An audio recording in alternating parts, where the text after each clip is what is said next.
conclusão de uma infraestrutura de grande relevância para o concelho, contribuindo para melhorar o acesso à área empresarial das Palhagueiras e aos principais corredores rodoviários nacionais, reforçando a competitividade do território, promovendo a atração de investimento e criando melhores condições para a instalação e expansão de empresas.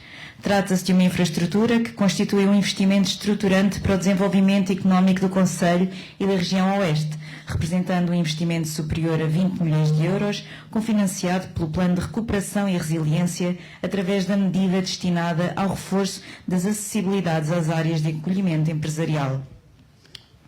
Convido o Sr. Presidente da Câmara Municipal de Torres Vedras, Dr. Sérgio Galvão, a usar da palavra.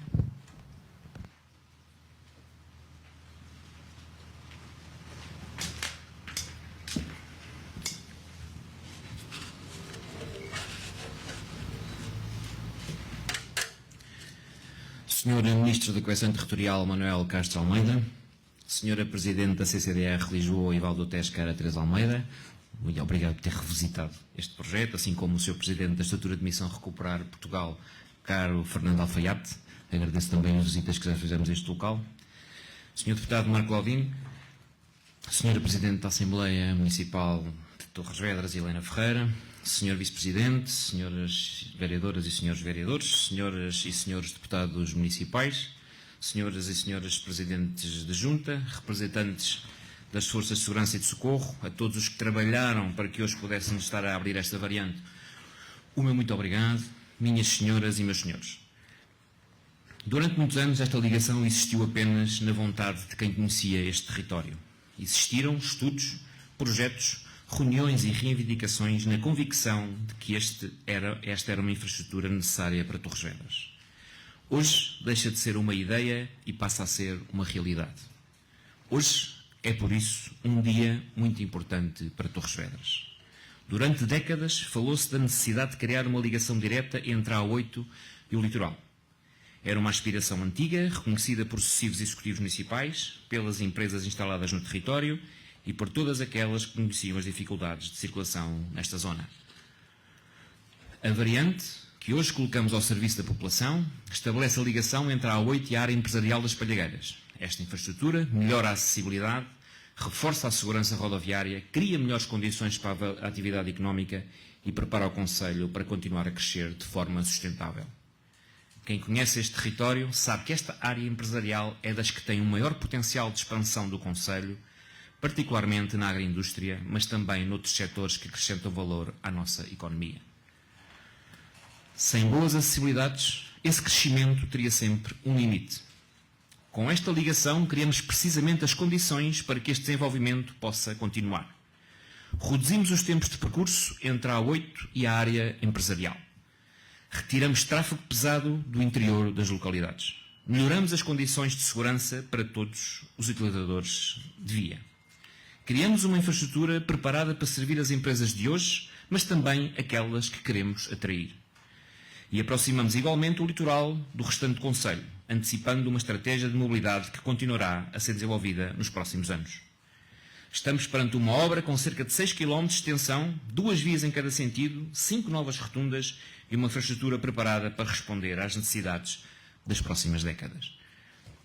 Esta intervenção representou um investimento global superior a 21 milhões de euros, constituindo uma das maiores obras rodoviárias alguma vez promovidas pelo município de Torres Vedras. O Plano de Recuperação e Resiliência financiou esta empreitada em cerca de 11,6 milhões de euros, correspondendo a aproximadamente 55% do investimento. Trata-se de um apoio absolutamente determinante para a concretização desta obra e temos a expectativa de que, no encerramento do programa, possa ainda existir uma majoração deste financiamento, reforçando o reconhecimento da relevância estratégica deste investimento.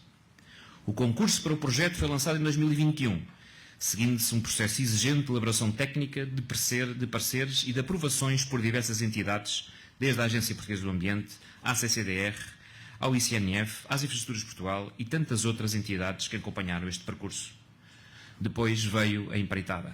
Foram mais de 12 meses de trabalho intenso, cumprindo prazos particularmente exigentes, envolvendo centenas de profissionais, técnicos municipais, projetistas, fiscalização e empreiteiro. Quero, por isso, deixar um agradecimento muito sincero à Construções Paragosa, muito obrigado pelo vosso trabalho, foi excepcional e temos cumprido este prazo. À Aflaplan, planeamento e gestão e aos serviços municipais pela fiscalização. À TPF, consultora de engenharia e arquitetura, pela elaboração do projeto e a todos os trabalhadores que diariamente contribuíram para que hoje estivéssemos aqui. Quero igualmente dirigir uma palavra a todos aqueles que ao longo dos anos foram dando passos para que esta infraestrutura pudesse ser hoje inaugurada. As grandes obras públicas dificilmente começam e acabam num único mandato. São construídas com persistência e com a capacidade de diferentes pessoas acrescentarem valor em momentos distintos. Devemos reconhecer por isso o trabalho efetuado pelos executivos liderados por Carlos Bernardes e por Laura Rodrigues. Muito obrigada pela vossa colaboração. Também este projeto foi sendo melhorado ao longo do seu percurso. Recordo, por exemplo, que uma das decisões que acabou por prevalecer foi a construção desta variante com 2 vias em cada sentido. Foi uma decisão importante e creio que hoje todos reconhecemos que foi a decisão certa. Mas este não é o fim do caminho. Estamos já a desenvolver os estudos para o prolongamento desta variante até ao litoral. Falamos de uma nova ligação com cerca de 4 km, um investimento estimado entre 12 a 15 milhões de euros e um projeto que permitirá unir definitivamente a área empresarial das Palhageiras à A8 e o litoral, criando um verdadeiro corredor estruturante da mobilidade no concelho.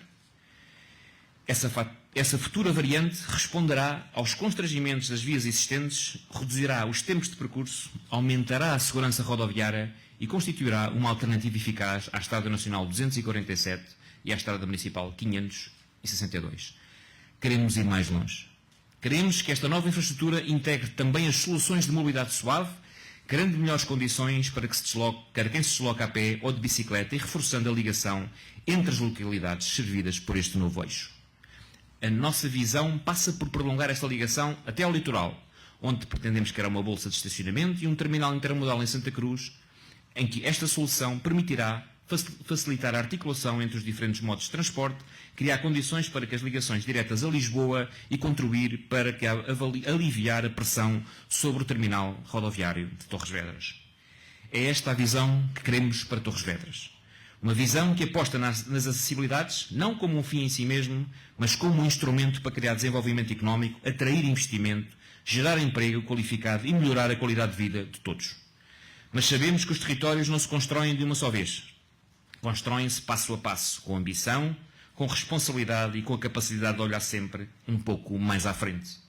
Hoje damos por concluída uma obra há muito desejada. Que ela sirva bem Torres.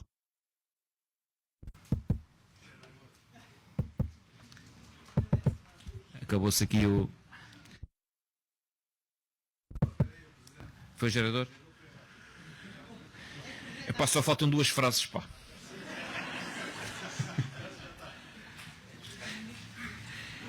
Que ela sirva bem Torres Vedras durante muitos anos e que o futuro nos volte a reunir para abrir o caminho até ao litoral.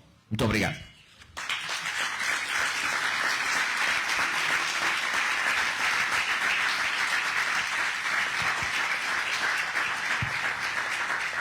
Muito obrigada pelas suas palavras. Convido agora o Sr. Ministro da Economia e da Coesão Territorial, Dr. Manuel Castro Almeida, a usar da palavra.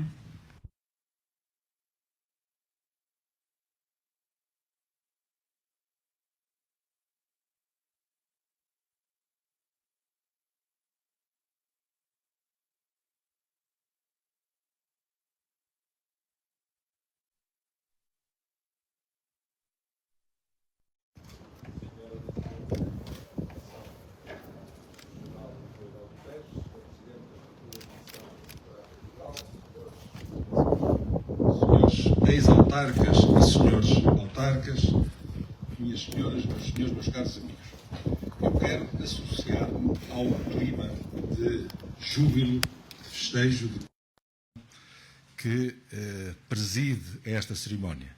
Tenho noção da importância que esta obra tem para o vosso concelho e tenho a noção da relevância estratégica que ela tem do ponto de vista do crescimento económico deste concelho. Se repararam, o Sr. Presidente da Câmara falou mais da economia e da importância da zona industrial do que da estrada em si mesmo. A estrada vale enquanto elemento de valorização da área empresarial, que é um suporte decisivo da economia desta região. Torres Vedras tem essa sorte de ser um concelho que é uma referência no agroalimentar nacional, tem um peso muito relevante nas nossas exportações e nós precisamos é de acarinhar estas regiões que têm este dinamismo, este grau de competitividade tão relevante como tem Torres Vedras. E por isso eu dou os parabéns àqueles que promoveram e àqueles que decidiram avançar com esta obra. Se repararem, o PRR financiou pouquíssimas estradas.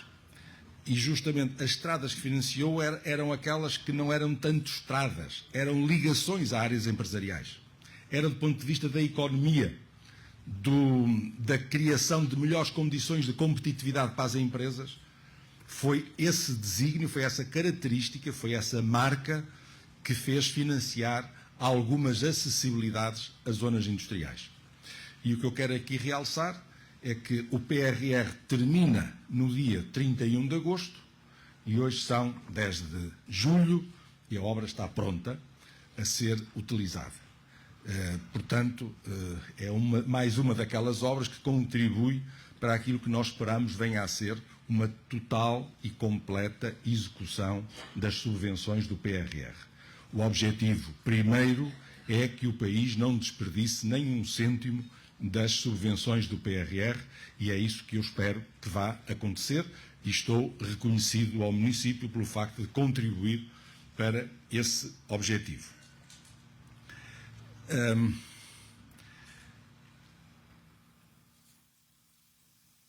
Há uma tentação dos políticos, dos governantes em particular, de procurarem associar-se, absorver, tomar conta do crescimento económico. E isso é um erro.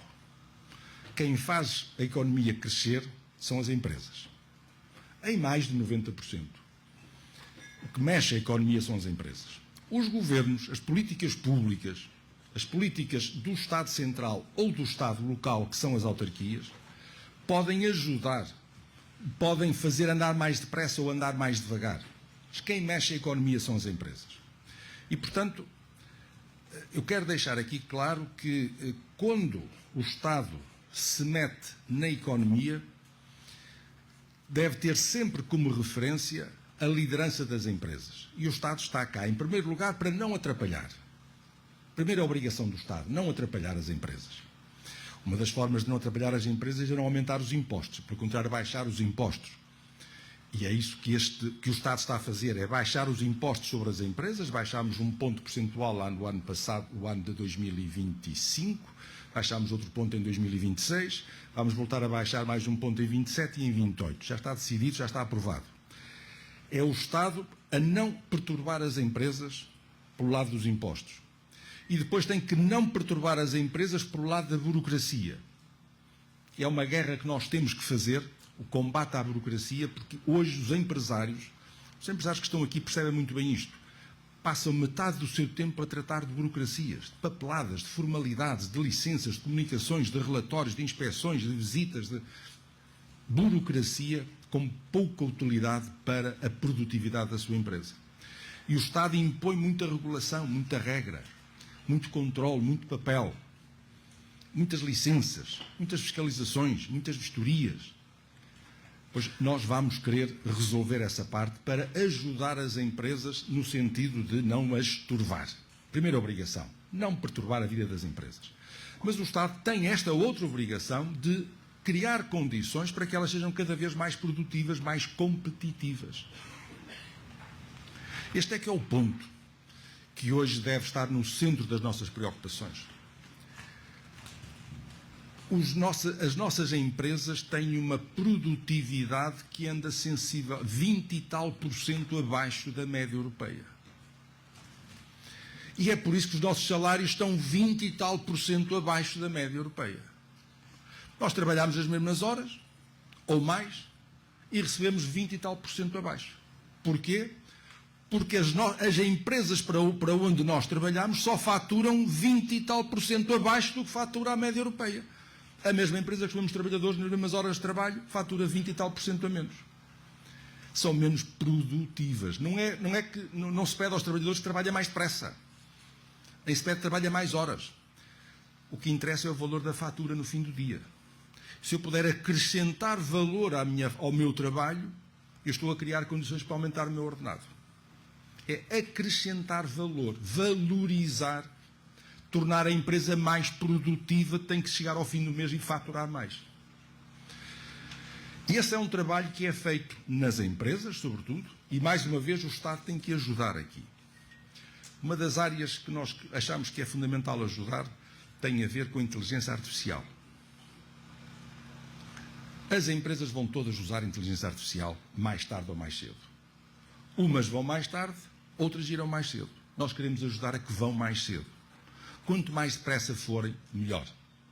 E vai ser decisivo para a produtividade das empresas, e quer dizer para os salários dos trabalhadores, um bom recurso, um recurso sistemático e atempado à inteligência artificial. E outra das áreas onde nós queremos ajudar é justamente criando ou melhorando as áreas de acolhimento empresarial, como esta que vocês aqui têm. Senhor Presidente, se quiser ir fazendo contas à vida, pode ir preparando ou novas áreas, ou a expansão da que está, ou a beneficiação e qualificação daquelas que tem, porque nós vamos disponibilizar dinheiro para que todos os concelhos do país possam ter áreas de acolhimento empresarial, umas maiores, outras mais pequenas, à dimensão das necessidades de cada concelho, mas o que nós não queremos que aconteça, e acontece em muitos concelhos, é uma empresa que queira construir a sua fábrica não tem onde. Não tem um lote infraestruturado para chegar e começar a construir. E é fundamental ter. Tem que ter as coisas preparadas, devidamente licenciadas do ponto de vista ambiental, as infraestruturas feitas, a eletricidade, a água, o saneamento, o gás, a fibra óptica, tudo tratado para que a empresa que se quer instalar comece a fazer a sua fábrica e comece a trabalhar. E não andar anos a fio à espera do licenciamento, retira da RAN, mais um parceiro da APA, mais um parceiro do ICNF, mais a CCDR, mais a Câmara Municipal, mais a Geologia e Minas, mais a Direção-Geral de Energia. Bom, é uma infinidade de parceiros que nós queremos tratar antecipadamente com a construção e a beneficiação das zonas empresariais, para que a empresa possa chegar e instalar-se imediatamente. Esse é um avanço que nós queremos dar para que os nossos empresários não percam tempo a tratar de burocracias e não tenham dinheiro parado à espera das burocracias. Há aqui um problema no nosso país quando as nossas empresas têm hoje mais dinheiro depositado nos bancos do que os bancos têm emprestado às empresas. Dá que pensar. Nós precisamos de estimular os empresários a que peguem no dinheiro que têm hoje no banco e o ponham a produzir na economia. Portanto, desburocratizar por um lado, apostar nas áreas de acolhimento empresarial, como vocês aqui estão a fazer, e como esta obra é um claro exemplo disso. Nós vamos ter, além deste propósito de apoiar a construção ou ampliação ou beneficiação das áreas já existentes nos concelhos, vamos procurar também criar em todo o país grandes áreas de acolhimento empresarial.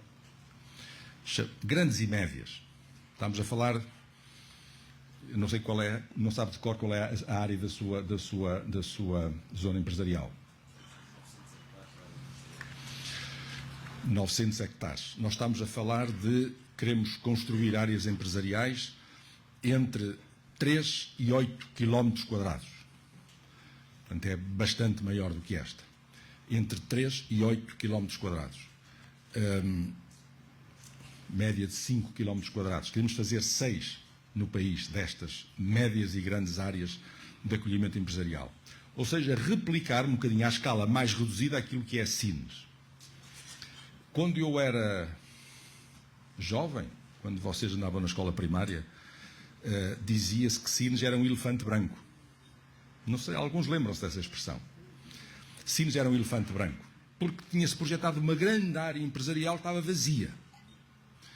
Ainda bem que alguém se lembrou de fazer o elefante branco, porque uns anos depois estão-se a fazer os investimentos em ensino, a ocupar a área que estava preparada e agora já não há um lote. Se uma grande empresa se quiser instalar em ensino, já não tem onde. Já não há um grande lote industrial. Isto não pode acontecer. Vamos fazer pequenos sinos pelo país, os sinos na expressão de que são áreas que estão prontas para acolher as indústrias, naquele sentido que eu há pouco vos falei, devidamente licenciadas e infraestruturadas, etc. E se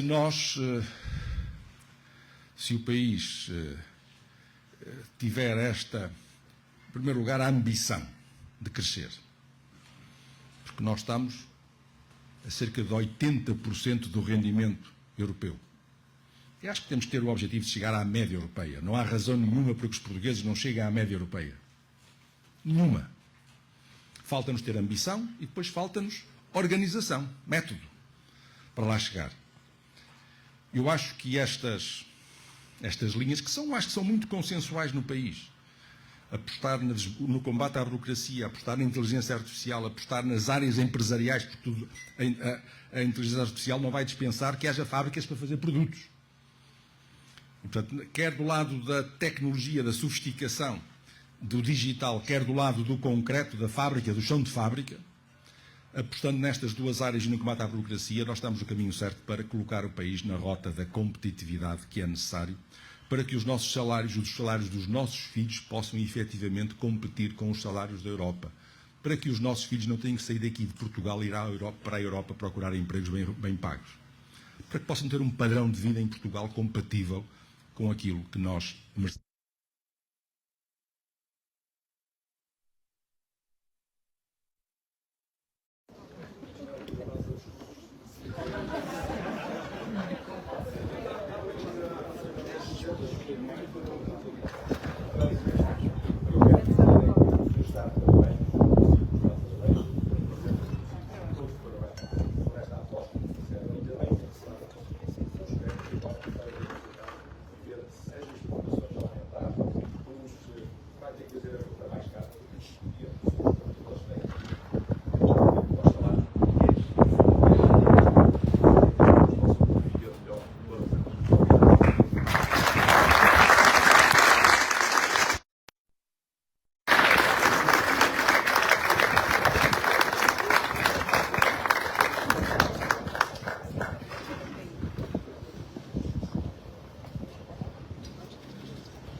Muito obrigada pelas suas palavras e, encerradas as intervenções, convido todos os presentes a juntarem-se para um brinde que assinala este momento de celebração.